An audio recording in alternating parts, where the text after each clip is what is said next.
Hey y'all, what is up? My name is Crissy, and I am here to talk about what I wish I knew. What I wish I knew is something that was brought about because if you think about it, I feel like sometimes we just don't know certain things. And then when you get put onto it, you feel like you're getting put onto it so late in the game that it just comes by and you're like, wow, I wish I knew that way before time. So I'm going to be talking about things that I wish I knew in business. So let's get started with the first thing. What I wish I knew about starting a side hustle. Let me breathe. So for me, one of the first things that I wish I knew was doing it the correct way. So I feel like sometimes we start something and we want to use Cash App and we want to use Zelle and we want to use all of these different payment options just because it's just a minor side hustle to us, right? We don't see the bigger picture.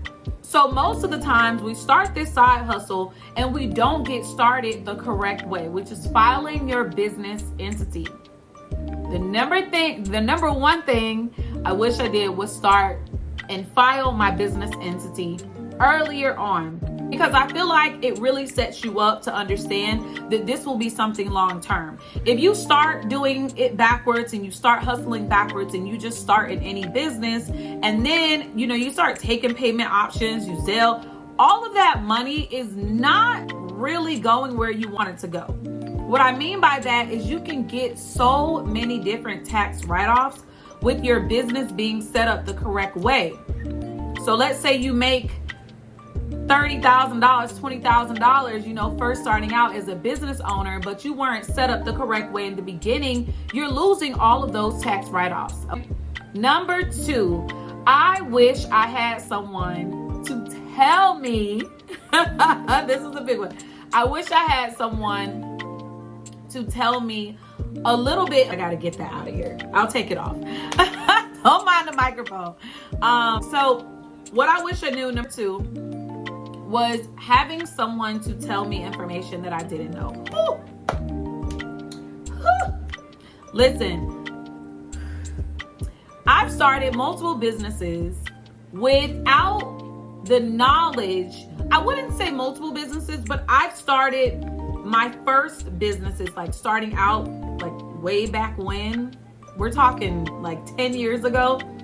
I started out with not really anyone to tell me or teach me something. I feel like nowadays we're living in a time where we can get so much information from people who have already done it. And as of today, I have literally spent thousands and thousands and thousands and thousands of dollars on knowledge that I didn't know because I want to get the information faster. All right. So getting that information fast to me really changed the game. All right. Number three, I feel like sometimes when we start a business, for some reason, we want to buy this, we want to buy that. We want to purchase this, we want to purchase that, when really we don't need all those things. When you are getting started, only purchase what is necessary. Only purchasing the things that you know that you absolutely need.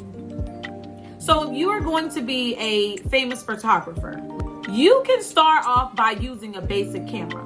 Let's be honest. You can start off by using a used camera from online or a basic camera, right? Something that's in the hundreds. You don't have to go and purchase these thousands of dollar cameras for what? Sometimes you don't even know that you want to purchase. Sometimes you don't even know that you want to pursue with that business. The business owners who I know who are successful, they've started multiple businesses and they've really said, all right, this is the one, this is my favorite, this is my moneymaker, right? So understand that when you're first starting something, you might not want to really go on with that. You might want to go on with something else. So as you learn as a business owner, as you keep going, that's when you'll figure out, all right, this is what I want to do. I'm making really good money in it and I really love to do it, because sometimes even though the money comes doesn't mean you're going to really continue love it. I know several people who sell their businesses because they didn't like the business that they started. And we're talking about 6-figure businesses that they've sold because they don't like it anymore. and they're able to sell it at a really good price because people today buy profitable businesses. All right. So those were my number 3, the ways that I feel like or the things that I just didn't know. All right. These are things that I feel like I didn't know, but that I wish I did. Okay. All right. So if you are tuning in, please hit the subscribe button. Share if you did enjoy this. Let me know what content that you guys would like to see next, because I definitely want to bring in more fire for you guys. But these are just my thoughts, of course. To me, nothing that I say is like 100% do it, right? Because I feel like everything nowadays is very subjective. But if you did find this video helpful, please let me know what you enjoyed. Go ahead and write it in the comments. And I really thank you for even tuning in, okay? Thank you so much, guys. You can visit me on @Crissytutors on Instagram.